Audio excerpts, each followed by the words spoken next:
So guys, welcome to our channel Venkat FX Studio. ఈ రోజు అయితే మన టాపిక్ ఆఫ్టర్ ఎఫెక్ట్స్ యూస్ చేసి డాక్యుమెంటరీ ఎడిటింగ్ అనేది ఎలా క్రియేట్ చేయాలో ఈ వీడియోలో అయితే కంప్లీట్ ట్యుటోరియల్ మీకైతే చేసి చూపించాను. సో ఎక్కడ స్కిప్ చేయకుండా వీడియో ఫుల్ లెంత్ అనేది మీరు చూడండి. సో ఇంతవరకు మన ఛానల్ని సబ్స్క్రైబ్ చేసుకోకపోతే సబ్స్క్రైబ్ చేసుకోండి, లైక్ చేయండి, షేర్ చేయండి, కామెంట్ అయితే చేసేయండి. సో గైస్, ఆఫ్టర్ ఎఫెక్ట్స్ అనేది ఓపెన్ చేసాం. సో ఇప్పుడు ఒక వీడియో అనేది ఇంపోర్ట్ చేస్తున్నాను చూడండి. సో ఇక్కడ ఫైల్ అనేసి ఉన్నది, ఒక వీడియో అనేది ఇంపోర్ట్ చేస్తున్నాను. సో ఇదే వీడియో. సో వీడియో ఓపెన్ చేశాక ఇక్కడ మనం అయితే కాంపోజిషన్ సెట్టింగ్స్ అనేవి యాడ్ చేసుకోండి. సో కాంపోజిషన్ సెట్టింగ్స్ అనేవి యాడ్ చేసుకున్నాక సో ఇప్పుడు మనం ఒక బ్యాక్గ్రౌండ్ ఇమేజ్ అనేది ఇంపోర్ట్ చేద్దాం. సో ఈ ఇమేజ్ అనేది ఇంపోర్ట్ చేశాను.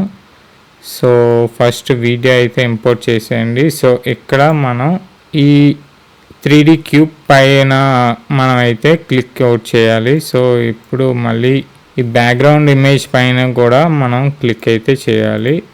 ఈ 3D క్యూబ్ పైన అయితే క్లిక్ చేసుకుంటారు. వీడియో సైజ్ అనేది తగ్గించాలి కాబట్టి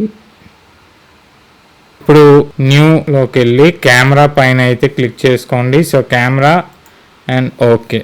సో ఈ కెమెరాని పైకి అయితే ఇలా డ్రాగ్ చేసుకోండి. సో డ్రాగ్ చేసుకున్నాక మనకి ఇక్కడ ఆప్షన్స్ కనిపిస్తాయి చూడండి. వ్యూ 2 అయితే మీరు క్లిక్ చేసుకుంటారు. సో ఇది టాప్ అనేసి ఉంటుంది చూడండి.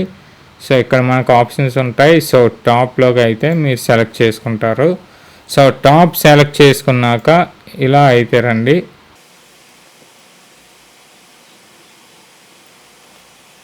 ఇది ఎస్ అయితే చేయండి. సో ఎస్ చేశాక ఇలా స్కేల్ అయితే మనం పెంచుదాం. సో పెంచాక మనం వీడియో లేయర్ పైకి అయితే వచ్చి సో ఇక్కడ XYZ ఉంటుంది చూడండి. XYZని ఈ పొజిషన్కి అయితే తెచ్చేయండి. సో తెచ్చేసాక ఇప్పుడు మనం ఏం చేస్తామంటే ఇక్కడ కెమెరా పైన ట్రాన్స్ఫార్మ్ అనే ఆప్షన్స్ ఉంటాయి చూడండి. సో ఇక్కడ పాయింట్ ఆఫ్ ఇంట్రెస్ట్ పొజిషన్ పైన అయితే మీరు క్లిక్ చేసుకుంటారు. సో క్లిక్ చేసుకున్నాక ఇది ఇలా డ్రాగ్ చేయండి. సో ఇలా డ్రాగ్ చేసి కాస్త ఈ టైం ఇండికేటర్ని కాస్త ముందుకు పెట్టి మళ్ళీ ఈ XYZ పొజిషన్ని ఇలా just front back side adjust చేసుకోండి. సో మళ్ళీ ఇలా సైడ్ వ్యూ మనకు కావాలనుకుంటే మళ్ళీ సైడ్ వ్యూకి అయితే మనం ఇస్తాం అన్నమాట. సో మళ్ళీ సో మనం XYZ ఎక్కడుందో అక్కడే మనం కరెక్ట్గా దాన్ని ప్లేస్ అయితే చేసి మనం మూవ్ చేసుకుంటాం. సో మళ్ళీ మూవ్ చేస్తున్నాను.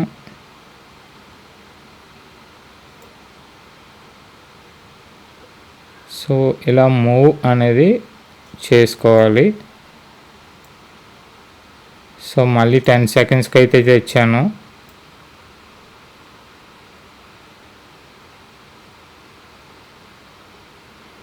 సో ఇలా మూవ్ అనేది మనం చేసుకోవాలి. సో మూవ్ చేశాక గైస్ ఇక్కడ మూవ్ చేశాక మొత్తం అన్ని కీ ఫ్రేమ్స్ ఇలా సెలెక్ట్ చేసుకొని మీరు ఏం చేస్తారంటే ఇక్కడ కీ ఫ్రేమ్ అసిస్టెంట్ అని ఉన్నది చూడండి.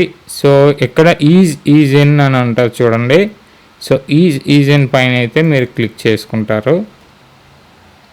సో క్లిక్ చేసుకున్నాక ఈ యానిమేషన్ అనేది ఎలా జనరేట్ అయ్యిందో ఒకసారి చూడండి.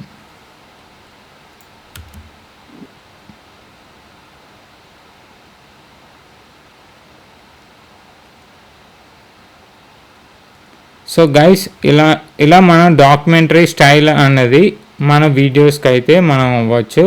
డాక్యుమెంటరీ స్టైల్ అన్నది మీరైతే ఆఫ్టర్ ఎఫెక్ట్స్ యూస్ చేసి క్రియేట్ చేయొచ్చు. So that's all for the video guys. మీరు మా ఛానల్ని సబ్స్క్రైబ్ చేసుకోకపోతే సబ్స్క్రైబ్ చేసుకోండి, లైక్ చేయండి, షేర్ చేయండి, కామెంట్ అయితే చేసేయండి.